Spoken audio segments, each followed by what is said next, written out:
Namaste friends, welcome to another morning satsang on the Bhagavad Gita. We started with chapter 4 last week, the chapter on Jnana Yoga, and I was struggling to pick the verse for this week, and I actually ended up picking 3 verses because I wasn't sure which one I wanted to do, and I think it's okay for me to do all 3 of them. They're all related, as you will see. It's the same sequence of ideas that Krishna is talking about. And these are verses 18, 19, and 20 from chapter 4. So the way I'm going to do this is I'm going to read each verse in Sanskrit and then read the English translation as written by Swami Kriyananda for the 3 verses first. Here's how verse 18 goes. Karmanya karma yaha pashyeda karmani cha karma yaha sa buddhiman manyeshu sa yuktaha kritsa karma krit. And this is verse 18 of chapter 4. He is a yogi of true discernment who sees inaction in action and action in inaction. He is wise among human beings, for he has attained the goal of all action. And now moving on to verse 19. Yasya sarve samarambaha kama sankalpa varjita jnanagni dagda karmanam tamahuhu panditam buddhaha. He who never acts motivated by personal desire, whose ego-binding karma has been consumed in the fire of wisdom, such a one alone may be considered wise. And finally, verse 20 of chapter 4.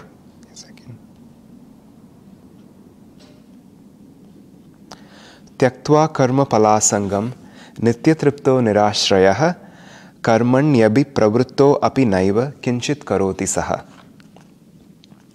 The wise, having relinquished attachment to the fruits of actions, ever contented and free in their self, do not act, even if they appear to be intensely busy in the world. Now, there's a lot of subtlety in these teachings, and as I study and I live a spiritual life, I attempt to live a spiritual life, there's so much I learn on these ideas that Krishna is presenting in these verses of chapter 4. There is this paradox that he's talking about. It's almost confusing. It's like a Zen koan, but the least of his intentions are to be confusing or paradoxical. As he says in verse 18, to see action in inaction and inaction in action. In fact, he first says inaction in action and then action in inaction. It's like a tongue twister. What is Krishna talking about here?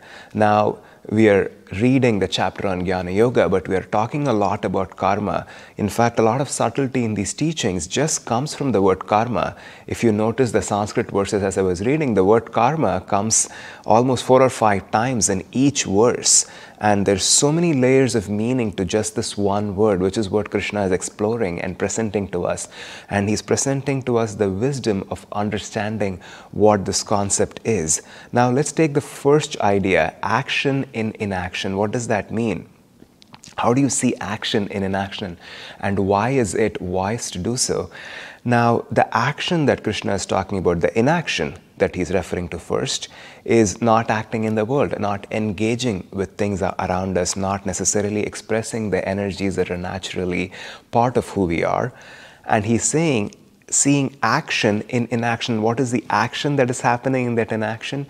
Even if we are not engaging, even if we are not expressing, the mind is still dwelling on the sense objects.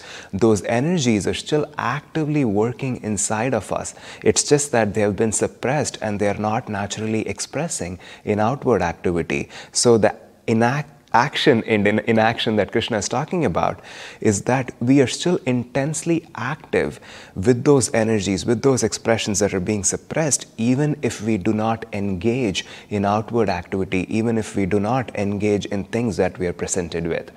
And the other part of the sentence, the way we should be living, is seeing inaction in action. And what does that mean? The action we are talking about in this phrase is actually the desire, the dwelling of the mind on sense objects and the personal motivation we have in engaging in outward activity. And sorry, I'm getting a little confused myself because of how many times I'm saying the words action and inaction. The inaction we are talking about in the second part of the sentence is not to be dwelling on these sense objects, not to be engaging our ego, our personal motivation and desires in what it is that we are doing. And the action is engaging with the world, is expressing the energies that are natural to us, to be doing the activities that have been given by God, the circumstances where we find ourselves in our life. So it is a simple idea, but the way it is being stated and the way we're exploring it might sound confusing because there's a subtlety to it. It is ironical because the irony comes from the fact that it is not what it looks like. It is not about whether we engage or not engage in a certain way with the world around us. The actual subtlety of the teaching lies inside of us, how we relate to it, what kind of ego motivation is driving us, how much are we invested in our own personal desires. And that is why this concept is something that we learn and work with over a long period of time as we move through life, as we grow spiritually. We learn the difference between action and inaction. And essentially what Krishna is saying is wisdom or jnana yoga is being able to see with discernment clearly what action is and what inaction is. And as we have already explored in the chapter on karma yoga, our duty, our natural way of living in this world is to express those energies, is to be serving, is to be finding things that are fulfilling to us and that are God-reminding, and to engage in all these activities while relinquishing ego motivation. And that's what we see in that 19th verse of chapter 4, where he says, the wise have burnt, in the fire of wisdom, they have burnt all their ego-based motivations, and that is how they have become wise. Now, it's interesting to think of it as the fire of wisdom. Now, we have been exploring and studying these concepts of right action in the world, throughout chapter 3, and this is something we have been exploring for many weeks now. I think the distinction that we are being called to understand in these verses, and the focus of these 3 verses that I picked today, is this idea of ego-based motivation, ego motivation. The distinction between acting in the world through desires of our own, through those personal motivations that we have, through our own investment in the outcome of those actions, and the relinquishing of those desires, the relinquishment of ego involvement. And that's what Krishna is calling the fire of wisdom. That wisdom, that jnana yoga, is the yoga of discrimination, is the yoga of discernment. And the discernment lies in being able to see what action and inaction are. And what does that mean? It simply means we are able to see clearly without those confusing miasmic visions of our own ego and the mind, what our own inner project is. When we are acting in the world, what are we really doing? Are we impelled by those ego motivations, or are we impelled, or are we rather being inspired by that desire to be free, by that desire to serve and fulfill our own karma? And as I was saying, it becomes subtle as we keep working with those energies. Again and again, this is something that we have reiterated in many verses in chapter 3 as well. A sense of what Krishna is saying is, it ain't what you do, it's how you do it. It's not about what job or what particular assignment or project that you have taken on, but how much of your ego is invested in doing it. And that's where the key to our own salvation lies.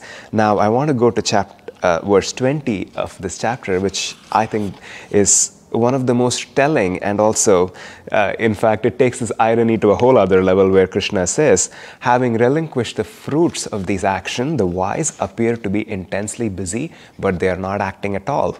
Now, this is why it is ironical. This is why that verse 18 of chapter 4 sounds so confusing. See, action and inaction, inaction and action. What are you talking about? This is what Krishna is talking about. Even though people might seem busy, the wise might seem busy, they are not acting in this world. What does that mean? I was reminded of a story from Swami Yoganandas' life. In fact, as I was thinking about it, I was reminded of his entire life, because he clearly demonstrated these teachings to us in a vivid way in everything that he did in his own life. But this particular incident that I'm going to share with you was one from very, very early on, when he was living with Yogananda ji in Mount Washington. And Yogananda made Swami Kriyananda in charge of Hollywood Church. He was the head minister of this particular church that Yogananda built on Hollywood Boulevard in Los Angeles. And Swami Kriyananda often gave Sunday services and talks in this church. And Yogananda gave a specific instruction to Swamiji, which was to stand at the entrance of the church at the end of the service and to greet everybody, to shake hands with everyone and greet them as they left. And Swamiji followed through on this instruction, but then he came back to Master and said, you know, what you said was very difficult. As I was standing there trying to uplift, trying to serve, trying to, think of what would be right for each person coming in front of me, I was giving them so much energy that I felt so drained and exhausted at the end of it. And Yogananda had a very interesting remark in response. He said, were you thinking of God? Were you actually getting out of the way so that God can act through you? And Swami did. It was a great lesson for Swami. And Swami shares how when he was able to do that, rather than being quite far from being an exhausting ordeal, this ended up being an extremely uplifting experience. Now, there are so many examples throughout Swami Kriyananda's life. And in fact, Master himself, Yogananda, he barely slept. He talks about how in those days he would sleep for 1 or 2 hours. He was constantly traveling. He was putting out so much energy. He was meeting thousands of people, going on lecture tours across the country. He was acting intensely busily in the world, and yet he was not acting at all, because it was not he who was acting. Now, it is rather easier to see in the case of an avatar like Yogananda, because there was no ego even to be involved in those actions. There was no goalpost of ego where that karma could come back and attach itself. In fact, in the Sanskrit verse I was reading, I don't know the exact phrase, but Krishna says, I might just read the word itself, so I know exactly what I'm saying. Karmanyabi pravritto api naiva. What that means is there is no karma. There is no action. The word karma has, like I was saying, all of these verses, these 3 verses that we are exploring today, they are looking at the subtlety of this word karma. Because on one level, we know what karma is. It is the reaction, it is the opposing reaction to anything that we do. It is the cause and effect relationship that is existing on all 3 planes, causal, astral, and physical, that we have to live through. On another level, on the most literal level of the word, karma just means action. So, and it is not an accident. There's so many contextual meanings to this word and connotations as we study and explore these spiritual teachings. What Krishna is saying is, when you act in this world, if there is that central pivotal point of ego that is tying all those actions together, those responses, those reactions to those actions have to come and attach back to that ego. But when there is no ego, there's nothing to come back and attach. There's no karma. The karma cannot exist because there's no medium for it to exist, because the medium through which karma exists and propagates is the ego. And when there's no ego at the center of all of this, there is no karma. The karma cannot attach itself. And that's how these great souls act in the world. Now, clearly, Yogananda had no ego, so he didn't have to discipline himself to not have ego-based motivations when he was doing lecture tours. But for all of us, the teaching is subtler as we work through life to always be aware and mindful, to be watching, and that is the discrimination of Jnana Yoga, for us to always have that discernment. There's this beautiful Sanskrit word, viveka, which is to be able to tell what is right and what is wrong, which is the discernment, that clear vision of being able to see things for what they are. That's what Jnana Yoga is. And in this case, Krishna is saying Jnana Yoga is being able to clearly see what action and inaction are. And in verse 20, he clarifies it even further. He says, that is action, that creates karma, which is attached to the ego. And when it is not attached to the ego, it does not create anything. You could be doing anything in this world. You could be lecturing, you could be cleaning hallways, you could be cooking for people, it doesn't matter. You might even need to take harsher actions. Yogananda himself was William the Conqueror. He was a Spanish general. I sometimes wonder, this was 400 years ago, 500 years ago, 1,000 years ago. He has incarnated many, many times as a general, as somebody who had to go into war. He probably had to take lives. He had to kill people, certainly for a righteous cause. But, you wonder, how does an act like killing somebody not create karma? And this is how it doesn't, because there's no post of ego for that energy to come back and rest, for that opposing energy of that action to even come back, because that energy that Yogananda was expressing, even as William the Conqueror, who went to war over and over again, it was the energy of God, it was the divine will that he was expressing. There was no ego-based motivation there. There was no personal objective that he was trying to meet through these conquests. Now, I don't know as much about the life of William the Conqueror to talk in detail about that, but I know in the life of Yogananda and Swami Kriyananda how they lived as examples for this teaching. Swami Kriyananda himself, I think of so many instances right now from his life. Once, he had this book deal from Time Warner Publications, and there was a certain title given for this book. I think it was Meditation for Beginners or something like that. And he was given, he had already received an advance for this book, and he had spent it in expanding the work of Ananda. And just a couple of months before the deadline, when he was supposed to submit his final manuscript, they changed the title of the book, and it's what later became Awaken to Superconsciousness. And he tried protesting and said, this is a completely different book. Now, I've already written a book on meditation, which is what you wanted. And they said, why don't you just paste this title on that book? And of course, Swami Kriyananda couldn't do it. He had to start from scratch, and he had to write a whole new book. And during this time, as he writes in his autobiography, and you will see in many biographical accounts of Swami Kriyananda, so many things happened. There was this famous, extremely world-famous composer by name Derek Bell, who wanted to record a Celtic album, and he wanted to collaborate with Swami Kriyananda. And it was this exact same time window where Swami had to compose music for 2 full albums. And then he had to finish this book, and he had to do so many other things. I don't want to get into all those details. The reason I'm saying all of this is that it could almost seem humanly impossible to accomplish so much, to be that intensely busy, to be productive, and to be serving and doing so much in such a short span of time, if one was acting from the ego. If one was completely acting from motivations of their own, they will reach those limits of when they cannot go any further.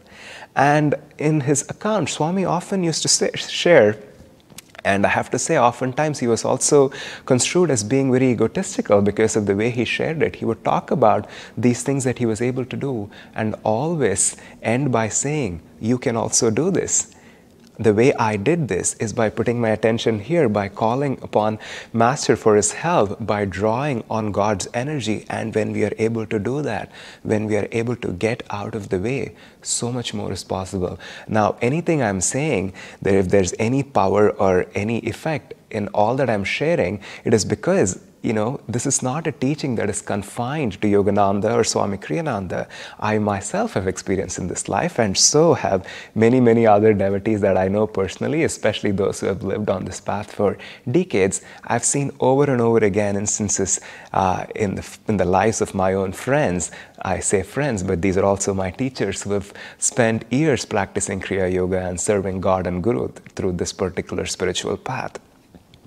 But I know from experience how there are times when we are able, even momentarily, to step away, to step out of that ego-based thinking, relinquish our motivations and desires even momentarily, when so much more is possible. Because the reason we feel busy is because we are constantly hitting against that limit of what is capable in the spiritual through the small ego.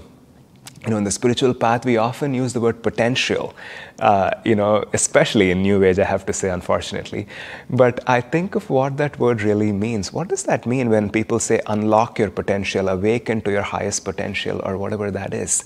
The potential that we have, of course, it is the potential for, happiness, absolute unconditional bliss. But also, it is the potential for accomplishing a lot in this world. It is the potential for moving enormous amounts of energy. And that is not the potential of the ego. That is not the potential of this limited self. That is the potential of God. I cannot do this, But if I could get out of the way, God can do anything through me. And that is the essence of Krishna's teaching. We can be intensely busy, but at the end of it, as Swami was feeling after greeting so many devotees in the entrance of Hollywood Church, completely exhausted and drained.